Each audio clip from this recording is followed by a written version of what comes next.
Kelly, you did a little hobble in at the start of the show, and you've got a very bad toe. How did you manage to get that? I have 3 toes that feel like they're broken right now. So basically, I had the privilege of starting the London Landmarks half marathon yesterday, and I ran with 3 of our exec team, Sally, Ashley and Yielding. Let's give them a little round of applause. That was brilliant. So that's us starting. And it raises about... Well, they've raised nearly £50 million. Wow. And for their big charity... Oh, by starting, you mean you set them off? I thought you meant you started the race but didn't finish it. No, so for once I finished it. But I'm running down this hill and literally my toes are stabbing into my trainers and I thought, oh, my God, what am I doing? And then I saw this big sign on the side in capital letters, why, with a question mark by a spectator. And for the first time ever, I was like, exactly! Why are we doing this?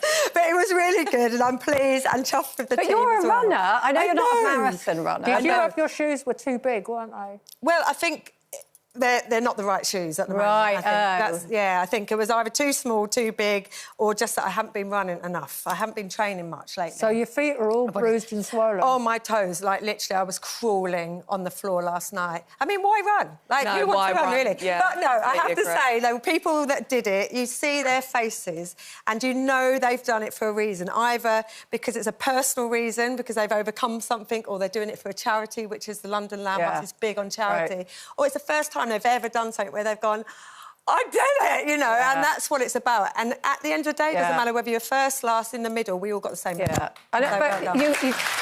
exactly. Yeah. You've not been here, I think, since January, but you've been in hospital, haven't you? Tell us about that. Well, I've sort of done a bit of a reset. I thought, you know, sometimes in life you've got to kind of take a little step back.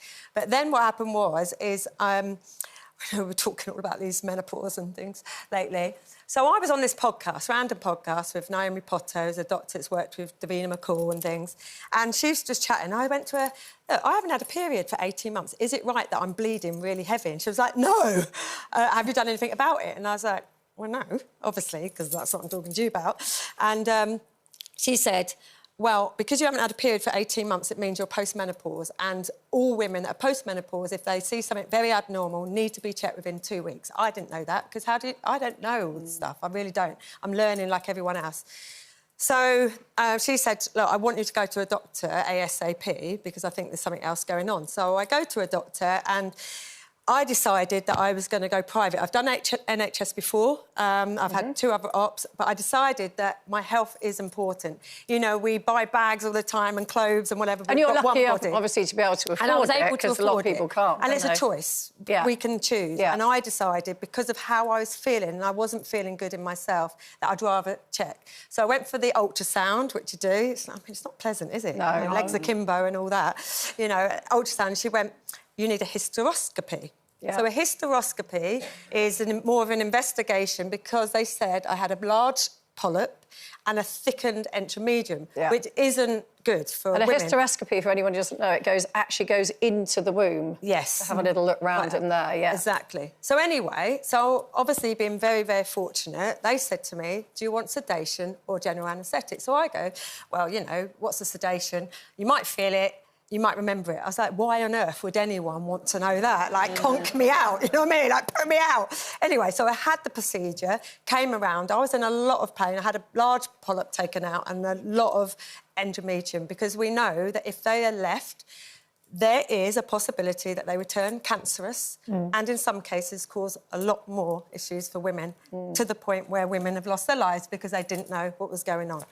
So I decided I'm going to put it on my social media, and I was almost appalled, but really pleased that I'd opened up, because the amount of women that have said they've gone through barbaric hysteroscopies because the NHS tells them to take 2 paracetamol. There is not... ridiculous.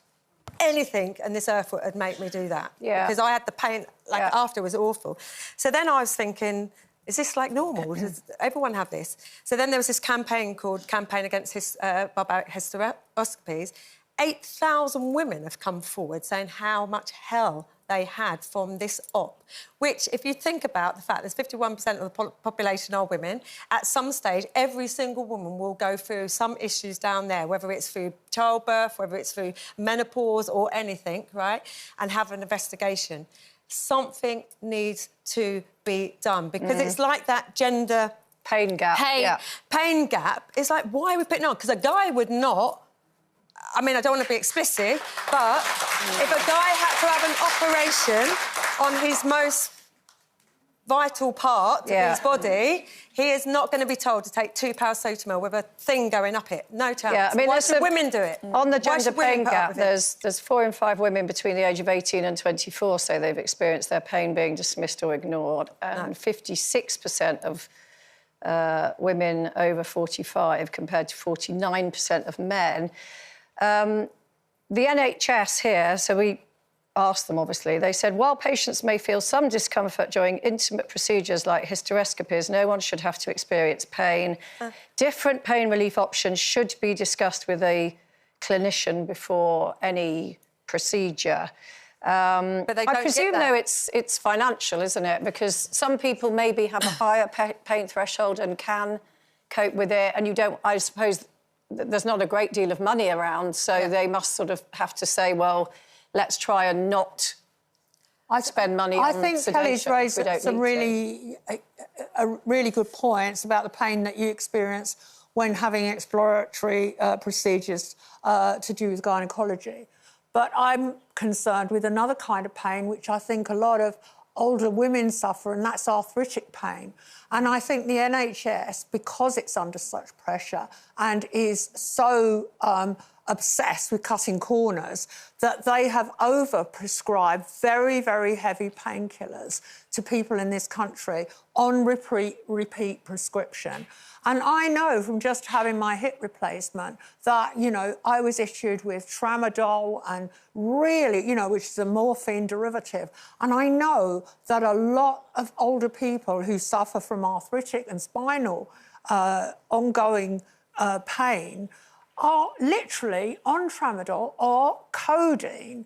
These are drugs that should not be prescribed for more than a month. And yet, a vast number of people in this country are befuddled and operating like zombies because the NHS hasn't found another way of treating long-term chronic pain. Obviously, it costs more money and would involve different kinds of therapies, maybe talking therapies, maybe physiotherapy, but just dishing out painkillers, which is the opposite to what Kelly's talked about. So on the one hand, in the NHS, they're not dishing out enough, and on the other, they're dishing out too many that are too strong. Grace, I mean, you're probably too young to have experienced all these things yet. Being around you ladies has made me realise that I don't have much to look forward to. So I'm very happy with that, yeah. Oh, yes. Here, here, here, here.